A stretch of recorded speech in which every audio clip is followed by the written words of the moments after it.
오늘 본문은 예수님께서 부활하신 후 제자들에게 이제 요한복음을 기준으로 본다면 이제 세 번째 나타나신 사건입니다.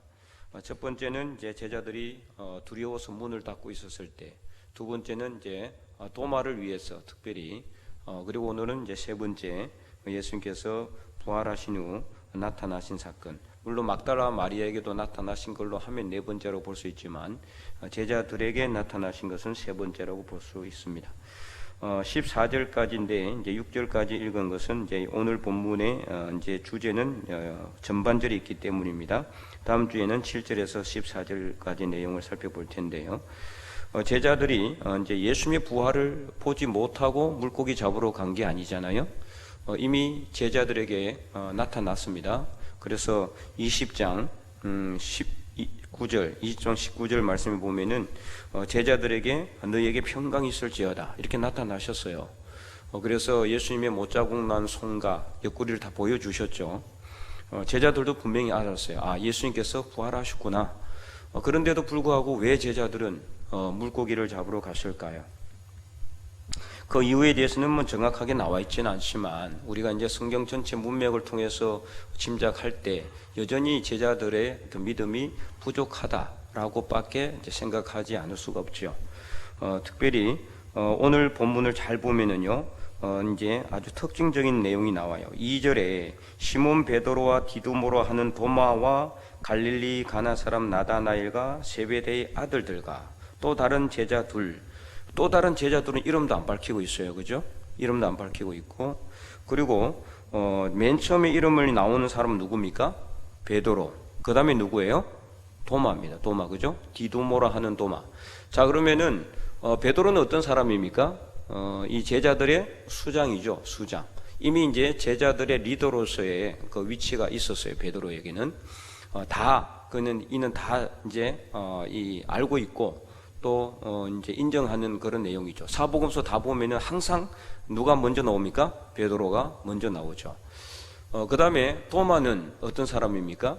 예수님께서 부활하셨다고 하니까 전혀 믿지를 않았죠. 내가 그 못자국난 손을 만져보고 창에 찔린 옆구리를 내가 손을 넣어보지 않고는 안 믿겠다.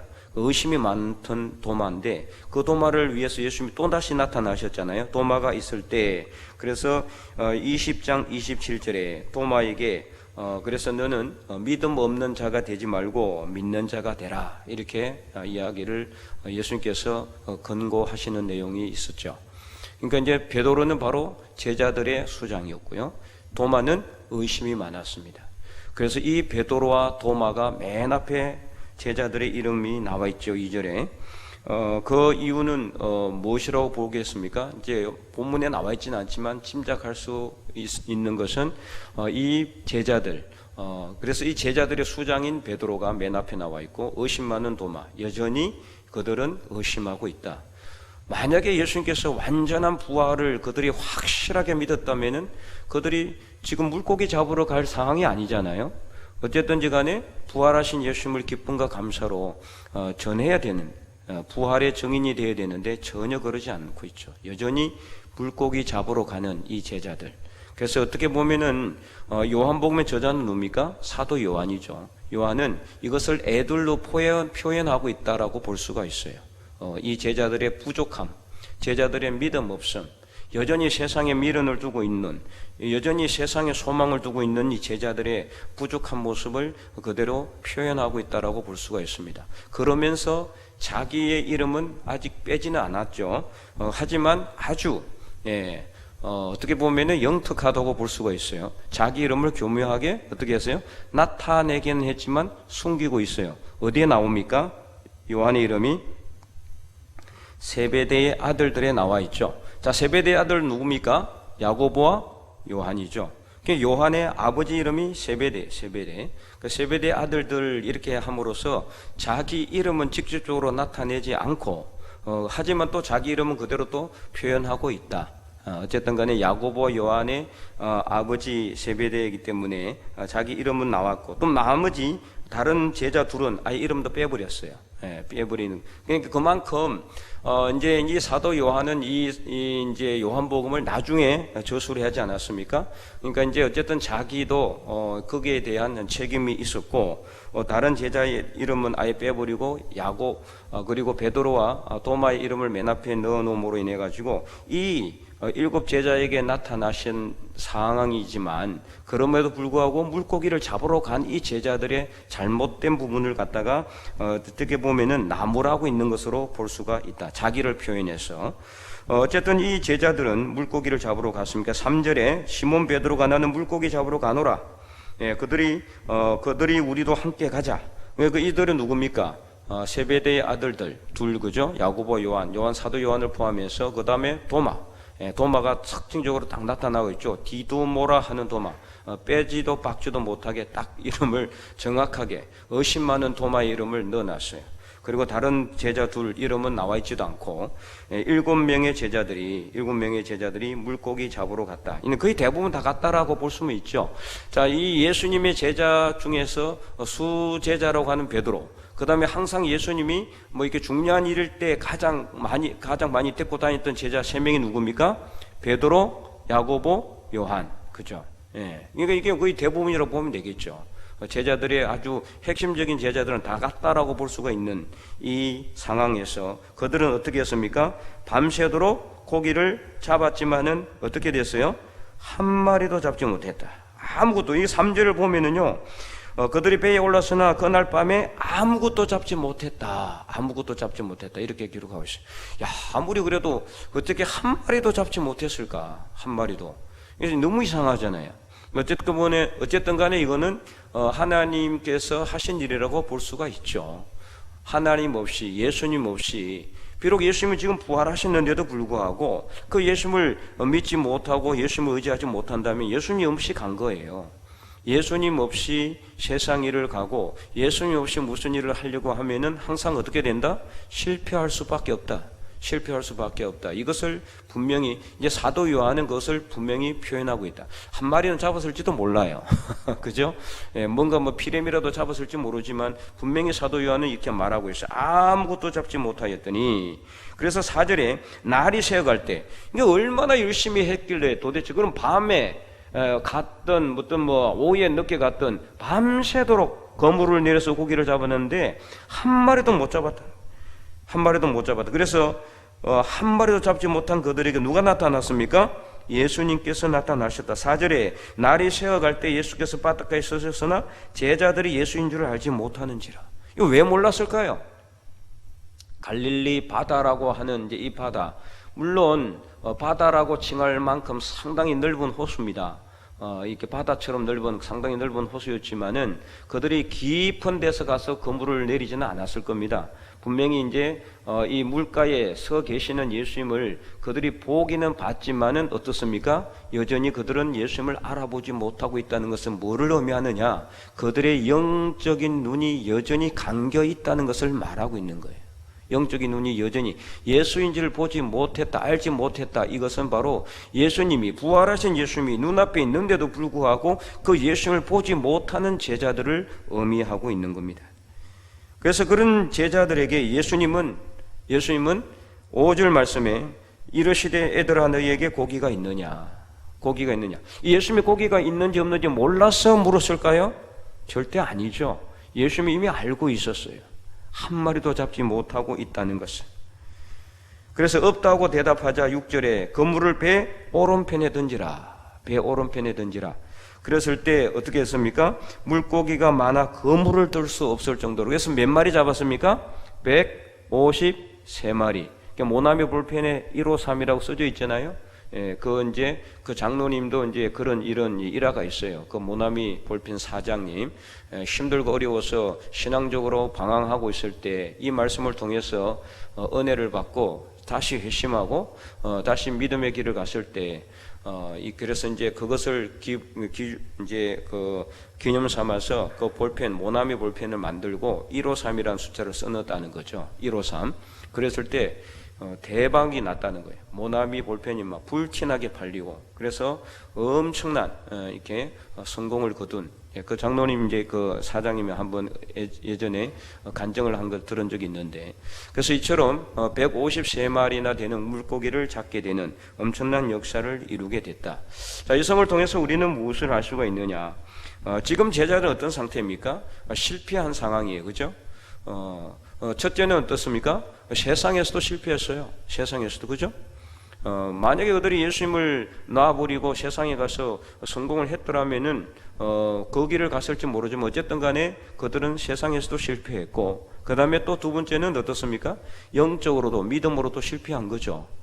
부활하신 예수님을 제대로 바라보지 못하고, 부활하신 예수님이 서 있는데도 알아보지도 못하고, 그들은 여전히 세상에 눈이 팔려 있는 거예요. 세상 욕심에 관심이 있는 겁니다.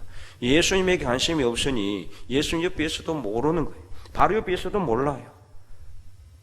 여러분, 우리가 예수님을 만나지 못한다는 것, 그거는 우리가 예수님이 없어서가 못 보는 것이 아니라 예수님을 보지 못해서 못 보는 거예요. 항상 예수님 우리 곁에 있습니다. 우리 마음속에 계시고 우리 앞에 있습니다. 그러나 우리가 그 예수님을 보지 못하는 이유는 여전히 우리의 눈이, 영적인 눈이 감겨 있고 세상을 향해서 우리의 욕심이 세상을 향해 있기 때문이죠. 제자들도 마찬가지예요. 지금 여전히 이 제자들의 관심은 물고기 잡는 데 있어요. 밤새도록 잡았으면은 그냥 포기하고 일찍 집에 들어갔으면 됐을 텐데, 새벽에 여전히 물고기에 연연해 있고 이 세상에 연연해 있고 이 세상에 여전히 소망을 거두지 못하고 있는 이 제자들의 부족한 모습에도 예수님은 그들을 책망하거나 탓한 것이 아니라 너희들에게 물고기가 있느냐라고 물어보시고 없다고 하시니까 그 길을 가르쳐주고 있다. 여전히 예수님은 실패한 제자들을 찾아오셔서 그들의 실패를 만회시켜주고 계신다는 것을 알 수가 있습니다. 영적으로 믿음으로 본다 그러면 두 번이나 실패했죠. 첫 번째는 어디입니까? 20장 말씀에 예수님께서 십자가에 못 박혀 돌아가시자 다 뿔뿔이 흩어서 도망가고, 예수님께서 체포되시자 다 자기 살 길 찾아 도망갔잖아요. 그런 측면에서 봤으면 첫 번째 실패죠. 두 번째는 어떻습니까? 예수님께서 부활하셔서 나타나시는데도 불구하고 그 예수님을 보고 나서도 그들은 또 물고기 잡으러 간, 여전히 세상에서 믿음적으로 영적으로 실패한 제자들이, 두 번이나 실패한 제자들에게 예수님은 여전히 나타나시고 계신다. 이것은 오늘 우리에게 무엇을 보여주고 계시느냐? 예수님은 우리에게 항상 한 번 나타나시는 것이 아니라 끊임없이 우리 삶 속에 우리의 문을 녹화하고 계신다라는 거예요. 그래서 요한계시록 3장의 라오디게아 교회에 주님께서 마지막으로, 지난 주일에도 제가 오후에 말씀을 드렸지만은 주님께서 마지막으로 그들에게 하신 말씀이 뭡니까? 볼지어다 내가 문 밖에 서서 두드리느니 누구든지 내 음성을 듣고 문을 열면은 내가 그에게로 더불어 그와 먹고 그는 나와 더불어 먹으리라. 이 말씀을 항상 하고 계시. 늘 우리는, 주님은 우리 앞에 오셔서 문을 두드리고 계신다. 우리가 실패하든 실패하지 않든 간에. 그래서 오늘 우리가 이 말씀을 통해서 예수님께서는 우리 삶 속에 언제나 찾아오고 계신다. 실패를 경험하고 있는 제자들에게 찾아오신 예수님. 여러분, 우리가 생각할 때, 객관적으로 볼 때는 정말 이 제자들이 얼마나 괘씸하겠어요. 한번 실패한 것도 눈 감아 줬잖아요. 그래서 찾아오셔가지고 평강을 선물하셨죠. 너에게 평강이 있을지어다. 그랬으면 이제는 더 이상 실패하지 말아야 되잖아요. 그런데도 불구하고 제자들은 또 세상으로 물고기 잡으러 갔다. 예수님 없는 그 세상 속에서 그들은 처절한 실패를 맛보게 되었고, 그러한 제자들에게 예수님은 또다시 찾아오고 있다. 이것을 통해서 정말 예수님은 끊임없이 제자들을 사랑하고 계신다는 것을 오늘 본문을 통해서 우리에게 보여주고 있습니다. 마찬가지로는 우리도 마찬가지입니다. 우리가 믿음으로 본다면은, 나는 믿음이 출중하고 그 누구도 따라올 수 없는 그런 믿음의 경지에 서 있다. 그래서 예수 그리스도의 장성한 분량까지 내가 믿음이 충만해 있고 성장해 있다라고 자부할 수 있는 사람이 있습니까? 그런 사람이 아무도 없을 것 같아요. 물론 나는 정말 믿음이 있다라고 생각할 수도 있을 것 같고, 다른 사람들이 볼 때 야, 저분은 정말 믿음이 얼만큼 훌륭한가 이렇게 칭찬한 사람도 있을 수도 있을지 모르지만, 하나님 앞에 봤을 때 우리는 다 같은 부족하고 연약한 죄인들입니다. 그래서 늘 우리는 실패를 거듭할 수밖에 없는 그런 삶 속에 살아가고 있을지도 모릅니다. 그런 우리를 예수님은 또 찾아오신다. 바로 이것이 예수님의 사랑입니다. 끊임없이 넘어지는 아이를 부모님이 일으켜주는 것처럼, 한 번 넘어지고 일으켜주고 두 번째 넘어지면은 이제는 내가 너를 일으켜줬으니까 네 알아서 일어나라, 그렇게 하지 않잖아요. 우리 자녀들을 우리가 부족하고 문제가 있으면은 그들을 갖다가 한 번 안아주고 두 번째는 안 안아줍니까? 그렇지 않죠.